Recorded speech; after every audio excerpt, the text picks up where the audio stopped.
పవన్ కళ్యాణ్ గారు పొత్తుధరం పాటించట్లేదు టీడీపీ అంటూ వ్యాఖ్యలు చేశారు. మరి ఈ వ్యాఖ్యలు ఏ విధంగా చూస్తారు మీరు? ఒకటే అడుగుతా ఉన్నాం, ఎవరితో పొత్తులు ఉన్నారు, ఎవరితో పొత్తులు లేరు, అది చెప్పండి ఫస్ట్ క్లారిటీ. టీడీపీ జనసేన పొత్తుతో ఉంది. ఈ పొత్తులో ఉన్నప్పుడు టీడీపీ 2 సీట్లు కేటాయించాలని ఉద్దేశించి పవన్ కళ్యాణ్ ఈ వ్యాఖ్యలు చేశారు. టీడీపీ జనసేన పొత్తుకెళ్ళారా? వాళ్ళు అనౌన్స్మెంట్ చేసుకున్నారు కదా, పొత్తుతో ముందుకు వెళ్తామన్నారు. మరి సీట్ల కేటాయింపు జరిగిందా?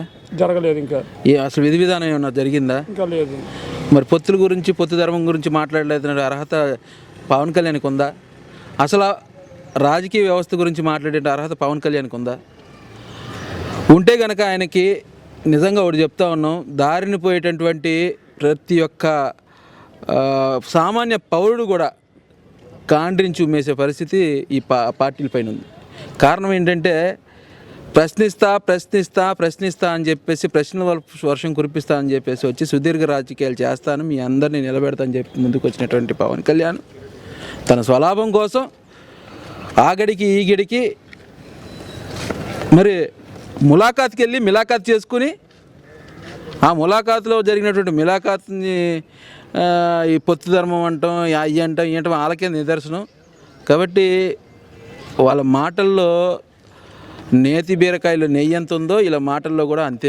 సార్ ఏదేమైనా ఎట్టకేలకు పొత్తు అయితే పెట్టుకున్నారు. మిలాఖత్ కావచ్చు పొత్తు అయితే పెట్టుకున్నారు. ఈరోజు వైసీపీ సింగిల్గా వెళ్తుంది, టీడీపీ జనసేన పొత్తులో ఉన్నాయని వాళ్ళే చెప్పారు.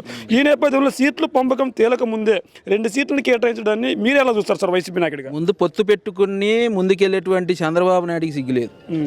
ఎందుకంటే ఇంతకాలం ఇంత సీనియర్ నాయకత్వం, ఇంత రాజకీయాలు చేసి 15 ఇయర్స్ నేను ముఖ్యమంత్రి చేశాను, సీనియర్ ఇండస్ట్రీ అని చెప్పుకొని ఎప్పుడైనా సరే నీ జీవితంలో ఒంటరిగా నువ్వు ఎలక్షన్కి వెళ్ళావా? ముందు ఎప్పుడు చూసినా సరే పొత్తులు అనుకుంటా పోవటమే. నీ పొత్తుల్లో మిగిలిపోయిన వాళ్ళు చాలా మంది ఉన్నారు. కనీసం కేఏ పాల్ని కూడా ట్రై చేయండి, కేఏ పాల్ కూడా పొత్తులకి తీసుకెళ్ళండి. నిజంగా కేఏ పాల్ అయితే కాంటి చుమ్ముతాడు, ఎందుకంటే మరి మీకన్నా ఆయనే బెటరు. ఎందుకంటే సింగిల్గా నేను పోటీ చేస్తానంటాడు. ఇప్పుడున్న పరిస్థితుల్లో లోకేష్ కానీ, పవన్ కళ్యాణ్ కానీ, చంద్రబాబు నాయుడు కానీ, రీసెంట్గా మా జగనన్న చెప్పినటువంటి స్టార్ క్యాంపెయిన్లు ఎవరైనా సరే ఎన్ని పొత్తులు పెట్టుకుని గుంపులుగా వచ్చినా కూడా మా జగనన్న సింగిల్గా సింహంలాగా వస్తాడు. కారణం ఆయన చేసినటువంటి సంక్షేమం, అభివృద్ధి. సార్ ఇన్ని రోజులు టీడీపీ జనసేన నాయకులు పొత్తు అన్నారు. ఎప్పుడైతే పవన్ కళ్యాణ్ గారు పొత్తు ధర్మం గురించి మాట్లాడారో ఆ నేపథ్యంలో కొంతమంది టీడీపీ సోషల్ మీడియాలో యాక్టివ్గా ఉన్న వాళ్ళు ఇన్ని రోజులు పొత్తుల గురించి కాదు మాట్లాడింది, ఇన్ని రోజులు ప్యాకేజ్ తీసుకున్నావు, ఈ రోజు ఎందుకు పొత్తుల ధర్మం గురించి మాట్లాడుతున్నాను వ్యాఖ్యలు చేస్తున్నారు. మరి ఈ వ్యాఖ్యలను ఏ విధంగా చూస్తారు సార్? వాస్తవమే, ఇది ఎప్పటి నుంచో ప్రతి ఒక్క టీడీపీ కార్యకర్తలు సోషల్ మీడియా వాళ్ళ ఐటీడీపీలో వీళ్ళందరికీ ఉన్నదే ఇది. కాకపోతే ఎప్పుడెప్పుడు కక్కుదాం అనుకున్నా ఈ రోజు కక్కారు. కారణం ప్యాకేజ్ తీసుకుని వచ్చాడు అనేది వాళ్ళందరికీ కూడా వాళ్ళ మనసుల్లో ఉంది. కాకపోతే వాళ్ళ అధినాయకులు బట్టి నాళ్ళు ఆగుంటారేమో బహుశా. ఇక అయితే మాత్రం ఆగరు, ఎందుకంటే ఆయన వచ్చింది ప్యాకేజ్ కోసమే.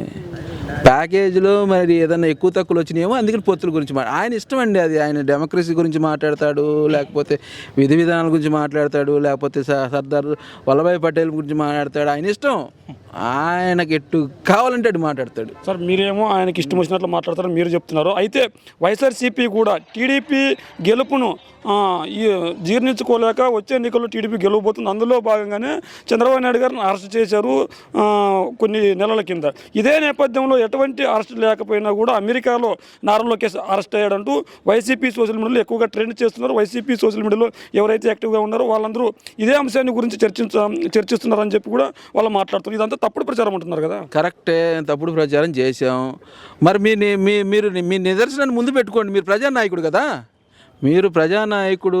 ఒక్కోసారి కొంతమంది ఎమ్మెల్యేలు కానీ, కొంతమంది లేకపోతే పనిచేయనటువంటి వాళ్ళు ఎక్కడైనా కనపడకపోతే వాల్ పోస్టర్లు వేస్తారు, మా నియోజకవర్గంలో పలానా నాయకుడు కనపడలేదు. మా ప్రభుత్వంలో అయితే అటువంటి పోస్టర్లు ఎక్కడ పడలేదు, కానీ గత ప్రభుత్వంలో అయితే చాలా పోస్టర్లు పడినాయి గోడలకి. పలానా వ్యక్తి కనపడట్లేదు, పలానా ఎమ్మెల్యే కనపడట్లేదు అని చెప్పేసి టీడీపీ ప్రభుత్వంలో కనపడినాయి. అట్లాగే మరి అడుగుతారు, ఇప్పుడు యువగలం, ప్రజాగలం, ఇది జనగలం అని పెద్ద భారీ మాటలు చెప్పి నీ దాకా వచ్చేసరికి మీ అయ్యని లోపలేసరికి నువ్వు పోయి దాక్కొని మళ్ళీ మీ అయ్య కోసం వచ్చి, ఒరే నాయన మీరు ఎన్ని కిలోమీటర్లు నడిచారో మీకే తెలియదు, లటక్కని వైజాగ్లో తెలియడు. లటక్కని పోయి వైజాగ్లో లేడు. వైజాగ్లో పోయినావు, వైజాగ్ పోయి ఏం చేసినావు నువ్వు? కనీసం అంటే నీ యోగలం పాదయాత్ర మొదలైన తొలి రోజుల్లోనే నీ కుటుంబానికి సంబంధించిన వ్యక్తి, రక్త సంబంధికుడు, నందమూరి వంశానికి వారసుడైనటువంటి తారక రాము హఠాత్తుగా గుండెపోటు గురయ్యి పోనీ ఆ క్షణం చనిపోయాడని చాలామంది ఊహాగానాలు ఉన్నాయి. మరి అది బయటకు వస్తే నీ యోగలం ఆగిపోద్దేమో అనేటువంటి మాటలు కూడా వినిపించినాయి అప్పుడు. మరి కనీసం అంటే ఆ స్టేజ్ మీద నువ్వు కనీసం తారక రత్నకి ఎప్పుడైనా మీరు 2 నిమిషాలు మౌనం పాటించారా? పెద్ద భారీ భారీ పాటలు చెప్తావు లోకేష్. మరి లోకేష్ని గురించి ప్రచారం అనేది అభూత కల్పనో నిజమో అనేది నిరూపించుకోవాలి. అంటే మనీ లాండరింగ్ చేసినట్లు వార్తలు వస్తున్నాయి. నిజంగానే రాబోయే ఎన్నికల కోసం మనీ లాండరింగ్ కోసం అమెరికా వెళ్ళాడని మీరు నిజంగానే నమ్ముతున్నారా? మేమైతే మెజారిటీ నమ్ముతాం ఏదైనా కూడా. Okay sir. ఇప్పుడు మెజారిటీ ఎవరు ఏది ప్రచారంలో ఉంటే అది మెజారిటీ నమ్మాల్సి, ప్రతి ఒక్కళ్ళు కూడా మెజారిటీనే నమ్ముతాం. మెజారిటీ పీపుల్ ఏదైతే చెప్తారో అది ఖచ్చితంగా అది ఊహాగానం ఉండి నిజం ఉండి ప్రతి వాళ్ళు కూడా నమ్ముతారు. అంటే ఈరోజు ఏబీ ఆంధ్రజ్యోతిలో ఒక వార్త రాసుకొచ్చారు. మొన్నటి రోజు ఏదైతే జగన్ గారు 2 కోట్ల విలువ చేసి వజ్రాల వాచ్ని హైకోర్టు జడ్జికి లంచంగా ఇవ్వబోతే ఆయన తీసుకోలేదు, ఆయన వీళ్ళపై కేసు పెట్టారని చెప్పి 2021లో జరిగిన వార్తను నిన్న రాశారు వాళ్ళు. ఆ నిన్నటి వార్తకు జీర్ణించుకోలేక ఇలా తప్పుడు ప్రచారానికి తెరలేపింది వైసీపీ అని కూడా వాళ్ళు చెప్తున్నారు కదా. 1వ కృష్ణుడు, 2వ కృష్ణుడు, 3వ కృష్ణుడు, 3 కృష్ణులు ఉన్నారు. Okay sir. TV9, ABN, తర్వాత TV5, ఈ TV9 గా TV5 వీళ్ళందరూ కూడా ఏంటంటే ఏం జరుగుతుందనేది బాత్రూంలో పోయి దొంగకుని చూస్తారనేది ఒక అందరూ జగమెరిగిన సత్యమే.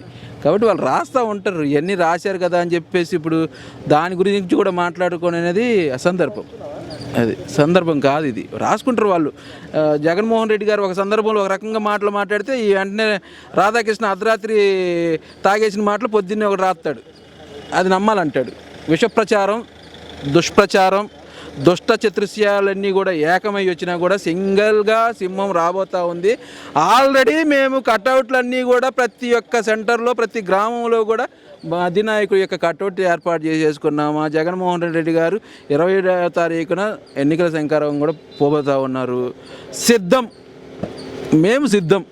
జగన్మోహన్ రెడ్డి గారి నాయకత్వంలో వైఎస్ఆర్ కాంగ్రెస్ పార్టీని మరొకసారి రాష్ట్రంలో విజయ కేత ఎగరేయటానికి, రెపరెపలాడటానికి సిద్ధంగా ఉన్నాం.